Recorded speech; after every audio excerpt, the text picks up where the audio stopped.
Hey guys, welcome to another video from Historic Militaria. Today I wanted to take a look at the Zastava M57 pistol, which is kind of on the American collector market pretty readily right now. Now, this is of course just the Yugoslav variant of the Tokarev TT-33 pistol, which was introduced into service by the Soviet Union originally in 1930, then improved version in 1933, and saw service up until the present day, frankly.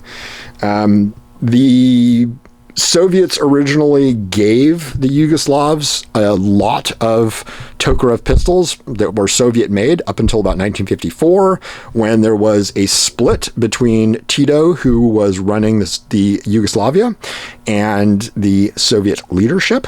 So in about 1954, the Yugoslavs reverse-engineered the Tokarev pistol and realized they could just make it with their own equipment in their own country.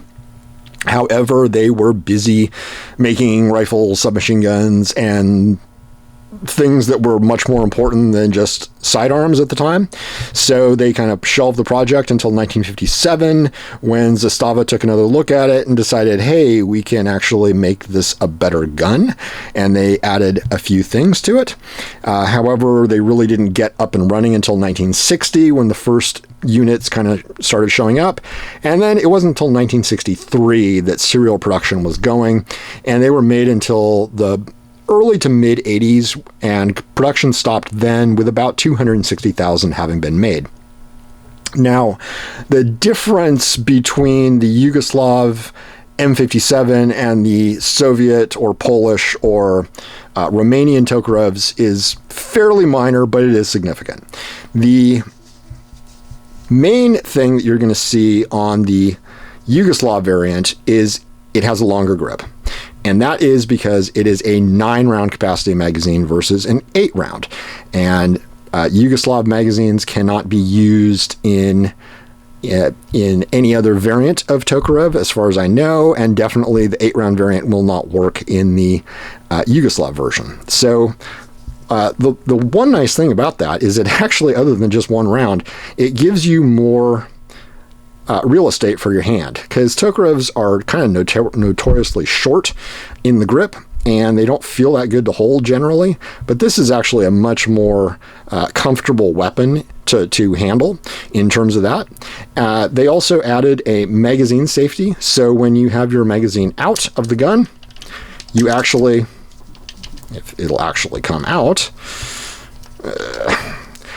they decided that they wanted a magazine safety on these, so we'll just pull this out. There we go. And the gun will actually not shoot with the magazine removed from it. So whether or not you think that's something worthwhile, that's up to you. You can remove that magazine safety. I know it can be done. I have chosen not to. I've left it in its original configuration, but that was something that the Yugoslavs decided to do. Also, they did improve the front and rear sight, making it adjustable for windage if you so desired to do that. I'm not really sure that it's something that is going to be done a lot. Generally, also, they stayed with the safety mechanism on the outside, which was to say there was no safety. The only thing you've got is a half cock, which then freezes up your whole gun. You can't shoot, you can't rack the slide, you can't do anything. So there's your full cock, and then uncocked, of course. And then on the other side is the typical takedown, same way that you would take down a Tokarev. Just knock that bracket back and then remove that front pin, and then everything else falls apart pretty nicely. And you've got a captive recoil spring, which is also an improvement over the original Tokarev design, so it's a little bit easier to put together and take apart. But generally, if you are familiar with a Tokarev system, you're going to know how to work these really well and really fast.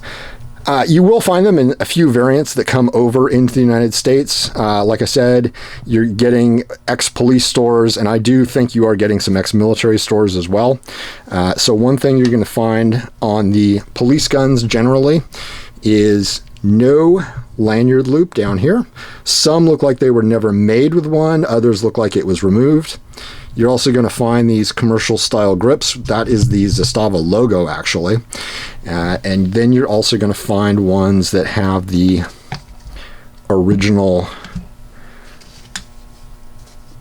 Yugoslav grips, which is SFJR, which is the Communist Republic of Yugoslavia. Apparently, there are also ones that say FNRJ, which were earlier ones made until about 1968. I have not seen any. I'm not saying they don't exist. I'm just saying I have not seen any. But these are very much modeled on the original Soviet style, which said CCCP, in the same kind of design, the same kind of lettering. You're also going to find guns that have the crest like this one has, which is the Yugoslav crest. You're going to find two versions of this crest. Some have got 6 torches and some have 5 torches.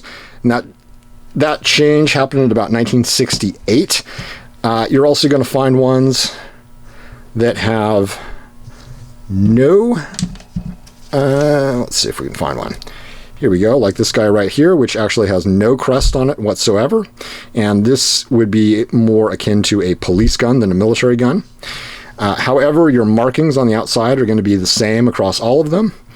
It's just going to say M57 7.62, so 7.62 by 25 millimeter. Then on your other side, you're going to have your serial number on the frame, serial number on the slide, and should be a matching serial number on the barrel. And those are the only markings that you're generally going to see, although sometimes you will also see other numbers which are like assembly numbers. And this is a chromed one. This is a factory chromed one. You're going to see that is an assembly number or a part number, and also that is a part number. And your serial numbers are going to be here and here. So frame and slide and your barrel, and no other serial numbers other than your typical 7.62 millimeter M57 and your crest up here, which is not going to focus very well. And you're going to see 2 variants of that crest. You're going to see a 5 and a 6 torch variant, and that change again happened about 1968. Also, a lot of these guns are coming over with tape and all kinds of stuff on the handles. This one has been left in its original configuration. It's got a large number here, and this is actually all just taped on paper with, looks like could be a badge number, could be a unit number, and the name of the original owner of it. And that just got left on like that. But a lot of these had tags on them. Some had string, like this has been left on. So just kind of a lot of different variants. Even some of them are coming over now with wood so-called target grips, like this one, which has got somebody's initials here. So I guess somebody really liked this gun. I'm not sure if they were a cop or if they were a militia or paramilitary. But these guns did see a lot of use in the Balkan Wars, so Lord knows where they may have gone. Also, a lot of the ones that you're going to see coming over now have external safeties. Generally, they're going to be a safety right here, which is just going to be thumb operated, or a Glock style trigger safety, which would have a little piece right here, which you would have to depress before you could actually pull your trigger. This whole batch does not have any external safety that has been added by any importer, so they were actually imported without the external safety, which is just kind of nice. They haven't been modified, at least most of them haven't. I think there's one in here that was. But if you are interested in any of the Cold War era pistols, this is definitely a one to look into. Prices are pretty cheap and ammunition is pretty readily available. As always, remember to like and subscribe, and thanks for watching.